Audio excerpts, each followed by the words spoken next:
To tonight's meeting of the Environment and Planning Committee. I declare the meeting open at 7 p.m. Acknowledgement of country. I'd like to acknowledge the Aboriginal people of the Eora Nation, who are the traditional custodians of our lands, water and sky in the George River area. I pay my respects to elders past and present and extend that respect to all Aboriginal and Torres Strait Islander peoples who live, work and meet on these lands. There are no apologies tonight. And there's been no request to attend via audio-visual link.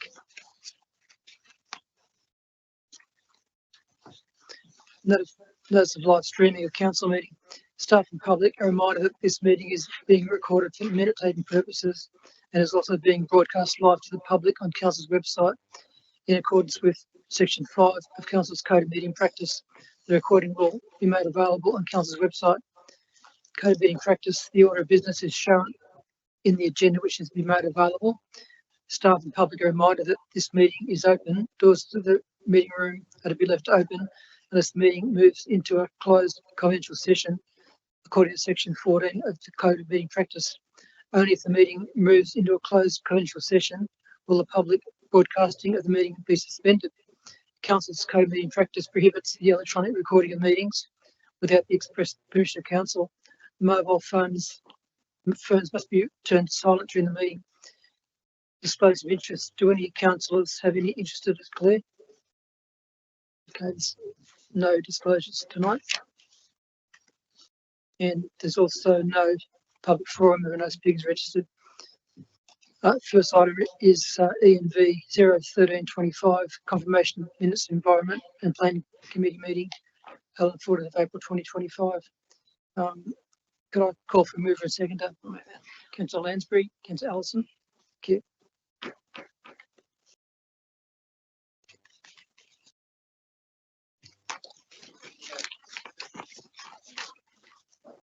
Yeah, could I take a vote, please? We'll go around the room. Sorry. All those in favour say aye. Anyone against? Declare that carried. The next item is 01425, Hurstville Golf Course Clubhouse planning proposal. And can I call for a move and seconder? Councillor Allison, Councillor Lansbury. And before we go to the discussion, I'd like to ask Ms. McMahon, who's the Manager of Strategic Planning, to give us an overview. Thank you. Through you, Mr. Chair. Council at its meeting back in March considered a report on a plan for optimising community access to a number of council facilities. And one of these is the Hurstville Golf Club. The action in that plan is to submit a planning proposal and then a development application for the golf club building to be used as a function centre. The construction and use of the golf club house was approved back in December 2020, and it restricts the use of the clubhouse as ancillary to the Hurstville golf course, making it currently unavailable for hire or use by a third party for events or functions. The purpose of this report is to seek Council's endorsement to prepare a planning proposal to permit a function centre as an additional permitted land use on the golf club house site. The inclusion of this additional use as a function centre will ensure that the wider community can be used by the wider community for events, functions and receptions. If this report is supported by Council and a gateway is issued by the Department of Planning, an amendment to the generic plan of management, sports ground will be required, and eventually once the use is made permissible, Council will need to lodge a development application to itself for the function centre use. Thank you, councillors. Ms. McMahon, are there any councillors with any questions or comments? Councillor Lansbury. Thanks, Mr. Chair. I do just have a question. Just about the language of function centre, Mhm. does it specifically need to be called that? Because I'm just thinking to me, that conjures up an image of, like a wedding reception venue type thing rather than a community centre as well. Is there any chance that it can actually be called function and community centre or something like that to sort of, or is that a separate issue that we'd need to consider? Through you, Mr. Chair, we're limited by the definitions in the standard LEP instrument. Our community facility is currently permitted there, but a function centre isn't. And in paragraph 24, it actually defines a function centre.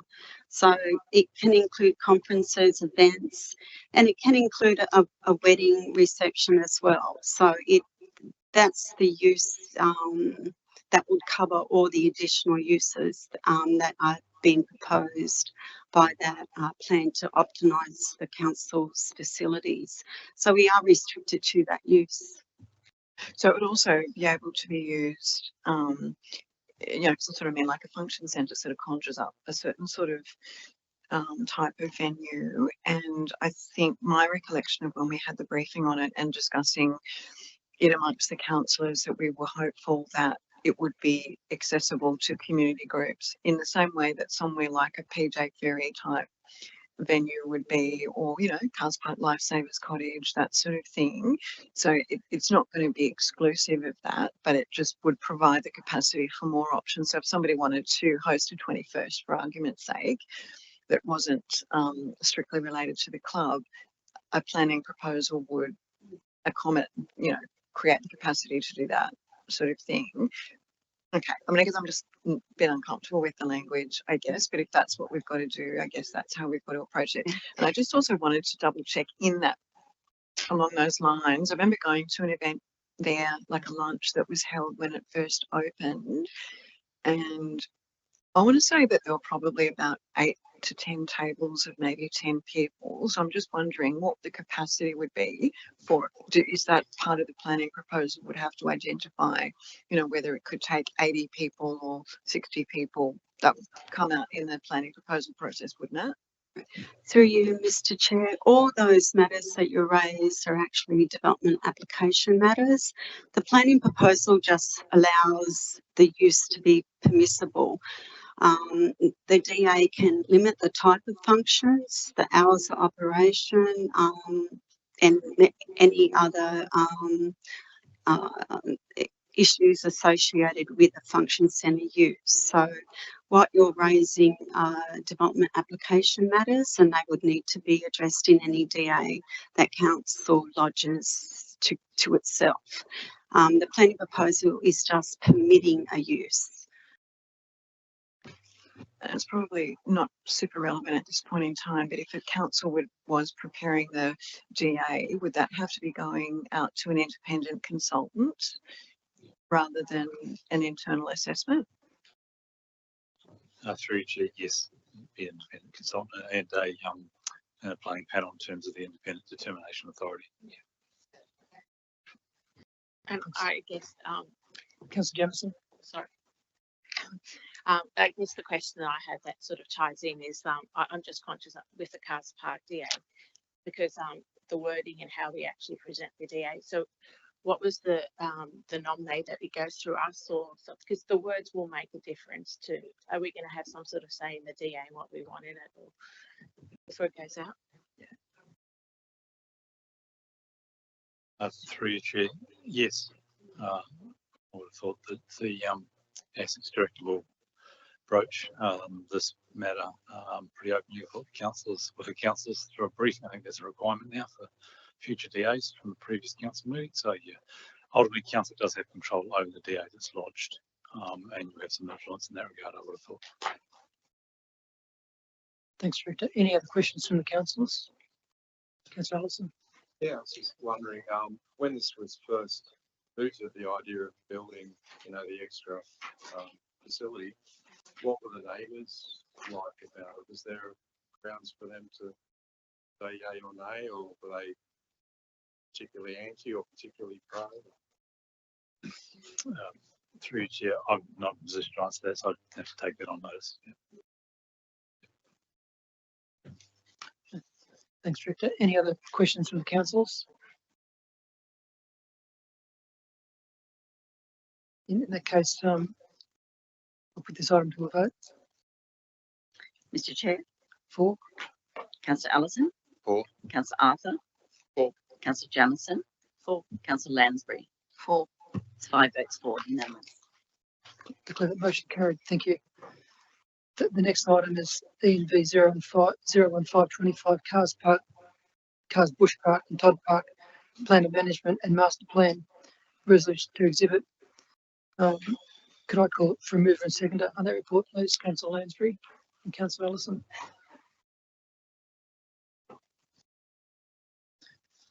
And before we go into discussion, Ms. Martin again is going to give us an overview on that item. Thank you. Through you, Mr. Chair. A plan of management and master plan have now been prepared for Cars Bush Park and Todd Park and are ready for the next steps, which is to obtain owners' consent from Crown Lands to exhibit and then to place the draft plans on public exhibition. The draft plans have evolved from the extensive engagement that has been undertaken with the community, council staff and councillors. Actions in the plan include a future aquatic centre, increasing tree planting, including ongoing bush care management and improvements to playgrounds, sporting areas and amenities. As Council is aware, a concurrent exercise to formalise the reservation of several areas of Crown land within the park as Crown Reserve for ongoing management by Council is being undertaken in order to address the native title requirements under the Crown Land Management Act. As of last week, the status of this process is as follows. The survey plan has been registered with Lands Registry Services in late March. The registry services have requested some plan inclusions and they're being carried out. We now await that registration of the plan. Once that's done, the consultants have advised that they will be able to lodge the non-claimant application with the Federal Court of Australia within 2 weeks. The Federal Court and the National Native Title Tribunal take about 6 weeks from lodgement to place it on exhibition or advertisement. The notification period for that advertisement is 3 months, and if there is no contest, Council will have future Act protection. That means that Council can adopt the plan of management and master plan over Cars Park. I recommend the report to the Council. Thanks, Ms. McMahon. Any questions from the councillors, please? Councillor Allison. Yeah, I just had one. Sorry, through you, Mr. Chair. Just that on page 36, elements of master plan.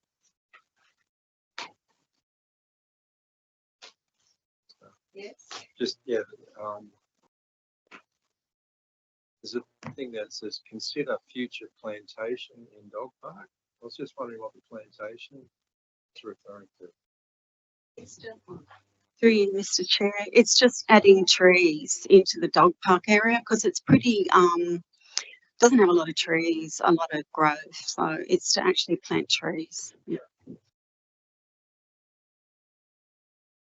Any other questions from the councillors? Okay, Councillor Lansbury. More just a comment that this is one of the things that we needed to do to progress the aquatic facility. It was one of the things, well, it's not just one thing, but one of the many things that council officers have been working on in the background to progress that. And a lot of work has gone into it because it's quite complex with the different landowners and, you know, we are the land manager, I can't remember what the correct term is, CRM or something, CLM, for some of it, but there's also the other state government departments that there has to be negotiations with, plus the native title. So it's a lot more complex than I think any of us probably really intended for it to be. I mean, I'm glad that I'm going to have more time to go through it when it's on exhibition because there's quite a lot of information in the report itself. There's a couple of things that sort of leap out at me that I'm like, do we really need to think about relocating the kiosk further back or things like that. I mean, just those sorts of things. I'm sort of not sure of the efficacy of something like that. Really, that's something potentially that the consultants have presented us with, but there's a lot of other things in here which I think would be quite valuable, and a lot of the stuff around the swimming baths, which those of us who've been around for a while refer to as the mud hole. The things about that I didn't realise until I read this, that that was not one of the things that was actually directly under council's management, even though we've been doing it. It's not the landowner. But yeah, there's a lot of information in here, and I think I would encourage everybody to have a good look at the documents when they are on exhibition. So that will happen. Do we have to wait till we endorse this by council, or it goes out? Through you, Mr. Chair, if the committee supports the recommendation and it gets endorsed by council at the end of the month, the first step is to refer both documents to Crown Lands for approval to exhibit. Before it goes out, yeah. Once we get that, we will place it on public exhibition. And just that, that's not actually Gateway though, is it? No, it's a separate process.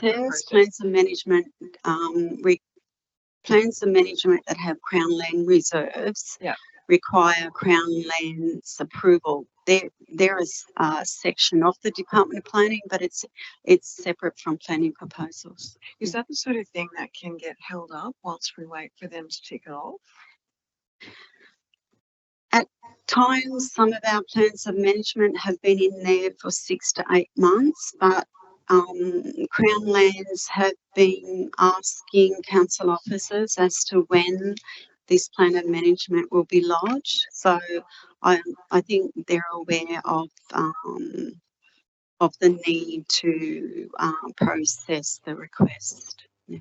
That's good. So they're kind of expecting it. So that's good to know. Yeah. Okay. No, thank you. I think I'm very happy to support this. I think it's a big step forward to get to this point, because as I said, there's been a lot of work going on in the background to get to this point, and well done. Thanks, Councillor Lansbury. Any other councillors, any questions or comments? In that case, I'll put it to a vote. Mr. Chair, For, Councillor Allison. For. Councillor Arthur. For. Councillor Jamieson. For. Councillor Lansbury.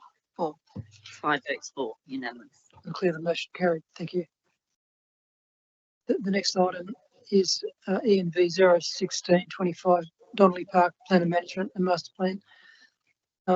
Could I call it for mover and seconder on that report, please, Councillor Lansbury? Councillor Allison, thank you. And before we move to any discussion, I'd like to invite Ms. McMahon again to give us an overview on that item. Thank you. Through you, Mr. Chair. Council at its meeting back in February resolved to adopt the Donnelly Park Plan of Management and Master Plan subject to 3 amendments. One was the removal of the park along the park's northern and western boundaries. The second was to remove action item 21, which recommended tree planting along the northern and western boundaries. And thirdly, that tree planting in other parts of Donnelly Park be increased so that tree canopy cover is greater than that shown on the Donnelly Park Plan of Management and Master Plan. We went back, council officers went back to the consultants, and 3 additional areas had been suggested, and they're outlined in figure 1 in the report on page 53. Officers are recommending that we go ahead with areas A and B, but not C, as that may conflict with the Donnelly Park foreshore protection and environmental enhancement project that's underway. So the report recommends that council adopts the amended Donnelly Park Plan of Management and Master Plan, which has included areas A and B for additional landscaping. Overall, the tree planting will not increase above that was exhibited, and that's why the report has been referred back to council, because we couldn't meet the council resolution. The changes are minor though. We don't need to re-exhibit, but they are outside the authorisation that was granted to the General Manager. So the report is recommended to the committee for adoption, and it does include additional planting in areas A and B. Thank you. Thanks, Ms. McMahon. Are there any questions or comments from the councillors, please? Councillor Lansbury. Thanks, Mr. Chair. I just wanted to say sorry to everybody that I've moved both of these tonight, but they're both actually in my ward, so I've been watching them pretty closely and have had a lot of interest in them. I'm pleased that we're actually going to be moving forward with those minor amendments which some of the community raised earlier in the year, as Ms. McMahon said. I think sometimes the people that actually live there know the location a lot. They spend a lot of time there. They're very well aware of it and what might work and what might not work. So I think those minor amendments have enhanced it. And again, this is one of those things that's been quite a long time coming through different iterations. So it's good that we're in a position to finally move to adopt it. So I'd, encourage everybody to support this. Any other councillors with any questions or comments? Yeah, just have Councillor one. Johnson. Just wanted clarity. So what did you say about the tree management, that we can't do extra trees or we can't exceed what we've, I'm not quite sure. Through you, Mr. Chair, the resolution of the council was that the words are that tree planting in other parts of Donnelly Park be increased so that tree canopy cover is greater than that shown on the Donnelly Park Plan of Management and Master Plan. I assume that was the exhibited Donnelly Park Plan of Management and Master Plan. So if you look at figure 2 in the report, which is on page 55, you'll see where we're deleted the trees on the northern and western boundaries, and the red circles indicate where we're going to plant the trees. So it's not an equal area. That's what I'm saying. Thanks, Ms. McMahon. Any other questions from the councillors or comments? None? Okay, in that case, I'll put the motion. Madam Mayor, your vote, please. Mr. Chair. For? Councillor Allison. For. Councillor Arthur. For. Councillor Jamieson. For. Councillor Lansbury. For. 6 votes for, unanimous. Thank you. I declare that motion carried. And there being no other business on the agenda, I declare the meeting closed at 7:23 p.m. Thank you, everyone.